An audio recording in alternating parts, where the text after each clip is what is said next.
Mettässä kävellessä muistui mieleen tuskastuttava asia. Purin oikein sitä semmoista huutamisen tarvetta niinku huutamatta, mutta kuitenkin.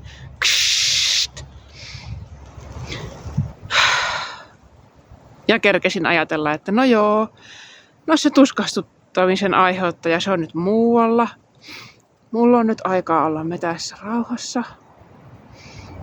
Mä muistan, että sitten neuvotaan, että no okei, ota aistiyhteys ympäristöön. Sitten huomasin, että jos kävelee sillä lailla, että antaa lantion keinua, niin sitten mahakin pehmiintyy samalla. Ja pääsee siirtymään paljon rennompaan oloon.